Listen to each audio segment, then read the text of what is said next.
So I'm here in Baltimore, Maryland, about 2 miles from downtown in the Hamden neighborhood. Now, we're right in the center of all the universities. Now, I hear that they've got a place where you sit at the counter as the chef's cook. The dude that owns it is from Italy, and the place is legit. This is Grano Pasta Bar.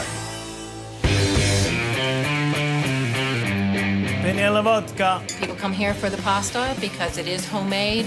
We get to watch people cook before our eyes. There you go, beautiful lady. Once you find out it's here, then it's hard to go anywhere else.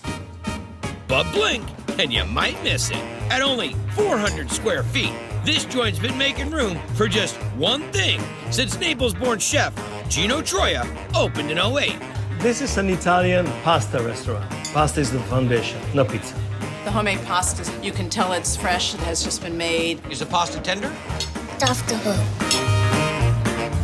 Quindi vongole positano. The clam dish is delicious. It has a lovely light sauce, just a touch of wine.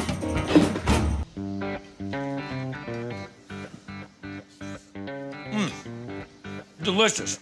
There's a lot of flavor, simple ingredients. Simple. Wait, I love the spinach included in there. The clams aren't overcooked. I think out of everything, the tomatoes are what add the diversity to the dish. They're very important. Coming from Naples, you're gonna do a dish like this, you better deliver, and you sure delivered, man. That is awesome. Fantastic. It just has the right amount of herbs in the sauce. Gino is very particular about making sure that he gets whatever is fresh that day. You guys are from this area? Yes. Lots of Italian joints. How many of these kind of places you can sit here and watch everybody cook? Not a whole lot. Everything just comes together in an atmosphere that's pleasant. Ravioli ai funghi. Ravioli with a cream sauce and wild mushrooms and sprinkles of truffles on top. You're gonna put a little truffle on top of it. It's okay, have a heavy hand. Buon appetito. It's rich, it's light, it's earthy. That's outrageous. I mean, you hand make everything. The pasta, the filling. Delicious dish. Thank you. Outrageous. It just almost melts in your mouth. When you taste it, the mushrooms and the natural flavors come through. This is my Aunt Patty and my Uncle Ray. So break it down. I've never had anything so good in my life. It's so delicious. It's really tender, very flavorful. A place like this, good food, what more could you ask for? It's the bomb. See, and you wondered where I came up with all the lingo? The best restaurant in town. So here I am in the Roland Park neighborhood of Baltimore, Maryland on Cold Spring Lane, well, more fondly known as Eddie Dobkin Way. That's because back in the 90s, Eddie had like 5 rockin' restaurants in this area. And the one he's most widely known for is a funky big breakfast joint known as Miss Shirley's Cafe. Your shrimp and grits. This place is unlike any other. Shirley's Affair with Oscar. It's always a treat. People will stand in line for literally an hour, hour and a half, 2 hours. It's something that is worth the wait. It's something Eddie would have been proud to see. My father, he's really smiling down. That's because since he passed in 2013, his son David and daughter-in-law Brandy have carried on what he started. They put an enormous amount of pride and love into their food. It becomes infectious. Your coconut cream stuffed French toast. This is definitely a dish I spoil myself with. It's 2 large pieces of challah stuffed with this amazing cream. Which is the creation of Chef Bridget Bledsoe, who's been heading up this kitchen since they opened in 2005. Chicken waffle. Eddie knew she was big on talent. Each bite, you get the texture of the coconut, the sweetness with the crunch. I have no problem giving it a wowee. And She just dropped a wow-wee. It's amazing. Apparently, that's something you might have heard when Eddie was around. One of his favorite expressions was Wow-wee. So this guy was the life of the party. Yeah. Eddie was a big part of Baltimore, and his legacy still lives on here. It's your crab cake pie. The jumbo lump crab meat with this Tabasco bacon onion jam. A lot of people in Baltimore take pride in their crab cakes, but they're gonna have to measure themselves by Miss Shirley's. So now we're gonna finally make the crab cake? Yes. Boiled mayo, eggs, Worcestershire, Old Bay, yellow mustard, kosher salt. Mix this together. Okay, what's going on now? All right, we got 2 pounds of crab meat. Whoa. Roasted red peppers, parsley, crab cake mix. Okay. This is cracker meal. So this is just enough effort to combine it. Yes, that's what I call a crab cake. I am in awe. Now show me what the size of a crab cake is around here. 2 ounce. 3 of them will go on the sandwich. Okay. Now we have our bacon jam. Plenty of that on there. Okay. Old Bay remoulade. I'll get this for you. Old Bay remoulade. Old Bay. Yeah, bib lettuce, red and yellow tomatoes. Okay. And then we have our mini crab cakes. Okay. We're gonna garnish with parsley and Old Bay.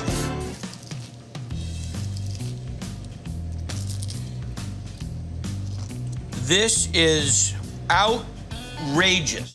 With a name like Guy Fieri, you know I love Italian food. If you find yourself in Baltimore and you're looking for some good Italian, check out this. Di Pasquale's, making their own pasta, doing their own mozzarella, casing their own sausage, and doing it old school in the back of a market. Is that gonna be for here to go? Can I have a honey with ham? Make it to be number 14. Di Pasquale's in Baltimore is a takeout deli. What kind of dressing would you like? Turn sit-down joint Thank you. for home-cooked favorites. I'll come here, get some nice pastas, salads, and things like that. Definitely some of the best food I've ever had. I've never had a lasagna like this. Out of this world. I feel like I'm at... In Italy? Yeah. Or down in Sicily for this one. The arancini, it's delicious and it's all melted together, amazing in the center. Are we gonna fry these or bake them? We are gonna fry them. My favorite word. Fry. No. Let's begin this. This is actually beef stock. Half gallon. And we make that here? Yes, we do. Gonna wait for that to boil. We're using the arborio rice, which is a nice, big, thick, short grain rice.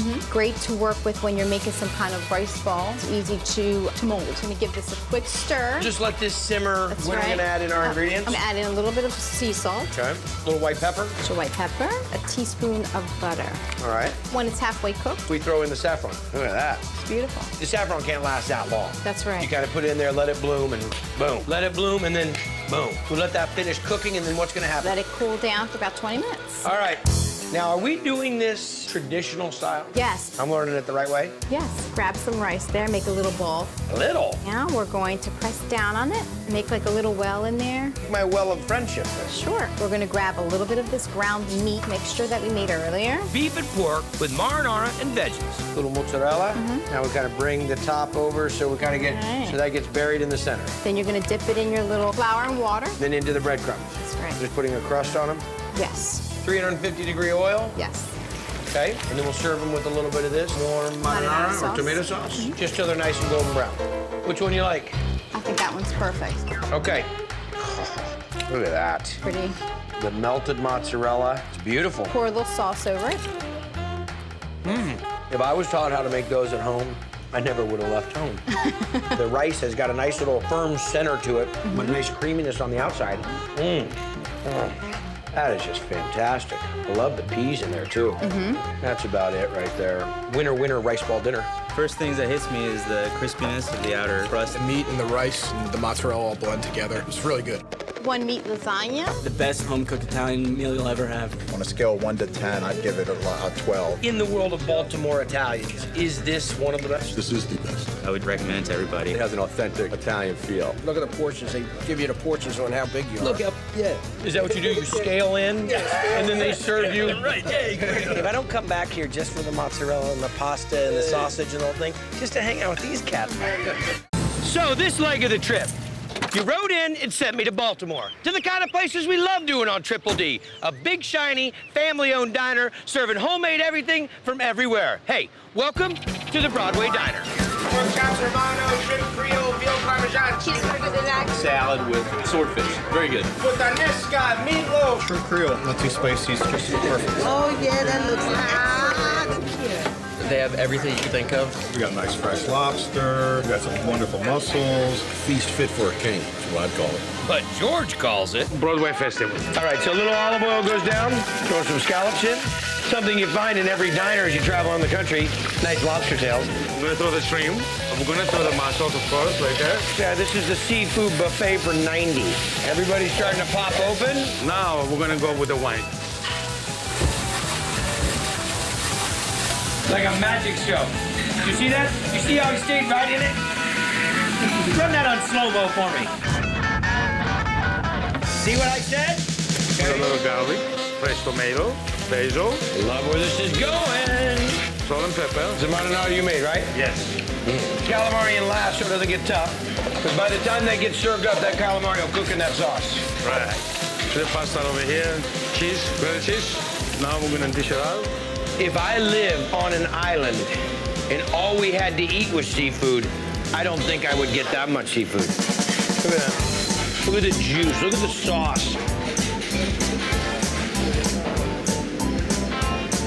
There's no way you could have done this any better. The pasta's al dente. I go to Italian restaurants across the country, I can't find pasta that's al dente. I have nothing to say, man, other than just wow. Delicious. That's pretty much it in a word. I couldn't eat that whole thing. How far did you get? You're looking at it. That's about it. When you're in Maryland and you're thinking traditional food, well, you're probably thinking crab, especially the way they steam them and dump a pile of them on butcher paper and everybody dives in. So I'm 20 minutes south of Baltimore, rolling in for what they call a crab feast at a place called the Stony Creek Inn. Delicious. Perfectly seasoned Maryland crab. Will you guys eat all this? Yeah. Probably. And forget the social graces. Get your hands dirty is all part of the game. Do you break them and self-clean them right here? Yeah. You've made a tremendous mess. That's because I make sure I eat all mine. Look at that. You lick that off, because that's also delicious. What's your favorite part? All of it. Folks here are obsessed with them. And that includes the owners. You have a crab tattoo. Female blue crab. They are going hot. Bill Green and his wife, Mary, We have a table of 7 coming in. worked the open-air market when they were kids. Watch your step. 8 years ago, they opened this joint near Stony Creek off Chesapeake Bay, serving everything crab. Pounded jumbo lump crab meat, a half crab toast, a crab pretzel, and a crab ball. And in the Maryland tradition, All right, guys. steamed by the basket with sweet corn and tossed on the table. I love crabs. Yeah. These are delicious. Who taught you how to steam crab? My father. And he's still doing them Dad's way. We're gonna put our seasonings together that we're gonna season the crabs with. Salt, kosher salt, paprika, dry mustard, Chili flake. a little cayenne, There we go. a little thyme. Time. So no Old Bay on this? No Old Bay on the steamed crabs. Well, everybody stop for a moment. I don't know that the world as I know it. Well, a little bit like a blackening spice. Cayenne's fresh. The steam is going to pick up these seasonings and flavors and go in through the crevices and joints of the shell. Plus, it's gonna be on there when you're picking them. You can get it all over your fingers when you eat. Okay, now we go out. So what are we going to do with them? You wanna layer them down in here. You should get a crab belt buckle. Crab belt buckles. Or crab shoulder pads, crab watch. And the seasoning we made earlier. You just go through that seasoning like crazy. Yeah. Get some fresh corn, put it right on top of the crabs. Now we go to the steamer. Throw a lid on it, 25 minutes. Check. Crabs Right, ready. red. Put them on the platter, and then we go have what we call the crab feast. Yep. Is that the way he does it every time? They're just fantastic. They're very rich. It's buttery, it's sweet, the salt complements it really well. The seasoning on the crab is pretty outstanding. Wow. Hang out long enough, they'll feed you. Or crab on a stick. Oh, that's good. Delicious. Any special methods of crab eating? There's different ways to do it. We teach our kids when they're young how to pick a crab. My mother taught me this back in South Baltimore 40 years ago. I take out all the claws and the fins first. Some people will use a knife. You use it to cut the crab in half so you can get to this. That's a waste of time. Just crush it in my hands will be all right. I smash it, reach in and grab it. I feel like I'm in Little Santa's workshop. I'm making crab for Susie. Now, do you guys know this game? The break off, peel off, pick and dig. Never did that. Huh? Now, do you only eat them with butter? That's how I was raised. You get horseradish, vinegar. This Yes. is vinegar. Now, is this the way to do it? Absolutely. I just like to eat mine plain. I like them naked, but a little bit of spice on it.